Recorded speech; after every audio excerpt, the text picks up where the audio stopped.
Setelah kita mendengar part 1 sampai dengan part yang keempat, ternyata yang membawa kita berjumpa dengan hidup yang lebih baik dari hari-hari kemarin adalah orang percaya kepada Tuhan yang memiliki iman dan ketaatan. Tetapi apa artinya iman dan taat jika tidak bertahan sampai pada akhir hidup yang Tuhan tentukan? Atau begini, apa artinya kita mengawali dengan baik tetapi ternyata berakhir dengan buruk? Atau istilah dari orang Manado, awal tarik so suci, mar serta so lama so ruci. Dan contoh orang-orang seperti ini banyak sekali dicatat di dalam Alkitab. Tetapi sebelum kita akan melihat contoh orang-orang tersebut, kita akan menjawab dulu pertanyaan di part sebelumnya, yaitu apa langkah kita saat iblis atau si setan itu terusik, kemudian marah dan berusaha menjatuhkan iman kita.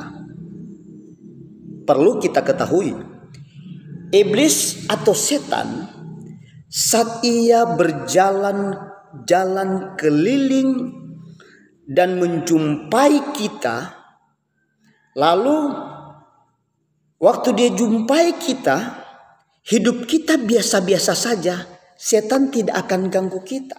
Setan tidak akan terusik.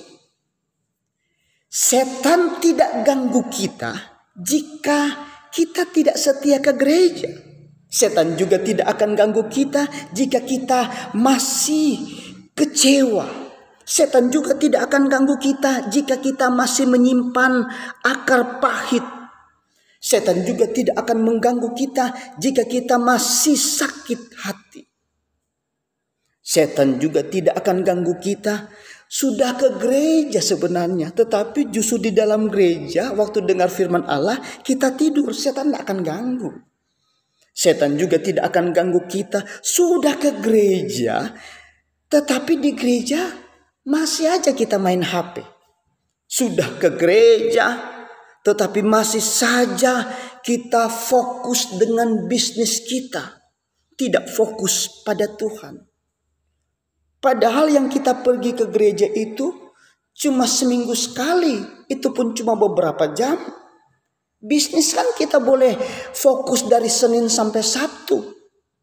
Kok cuma beberapa jam asisto, masih sempat-sempat aja kita curi-curi waktu untuk Tuhan.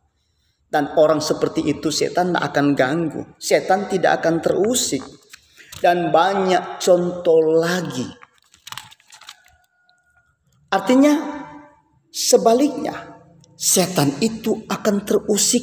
Setan itu akan marah sekali. Dan dia akan cari cara menjatuhkan iman kita. Di saat hidup kita mulai baik. Atau di saat seperti judul yang sedang kita jalani ini, yaitu mulai menikmati hidup yang lebih baik. Itu setan marah. Setan terusik dan marah di saat kita mulai sadar dari dosa dan kita mulai cari Tuhan.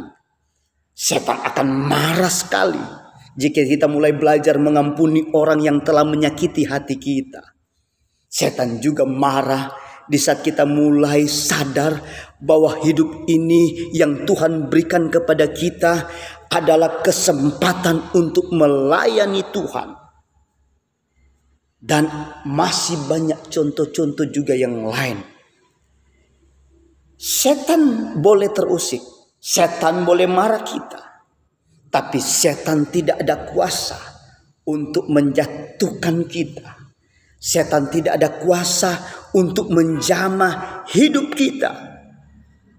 Sebab yang ada pada setan hanya satu, yaitu ia hanya dapat menggoda dan menggoda serta menawarkan dengan godaannya. Jadi kalau ada umat Tuhan yang jatuh ke dalam dosa, itu cuma karena ia mendengar godaan iblis, kemudian ia juga karena mau.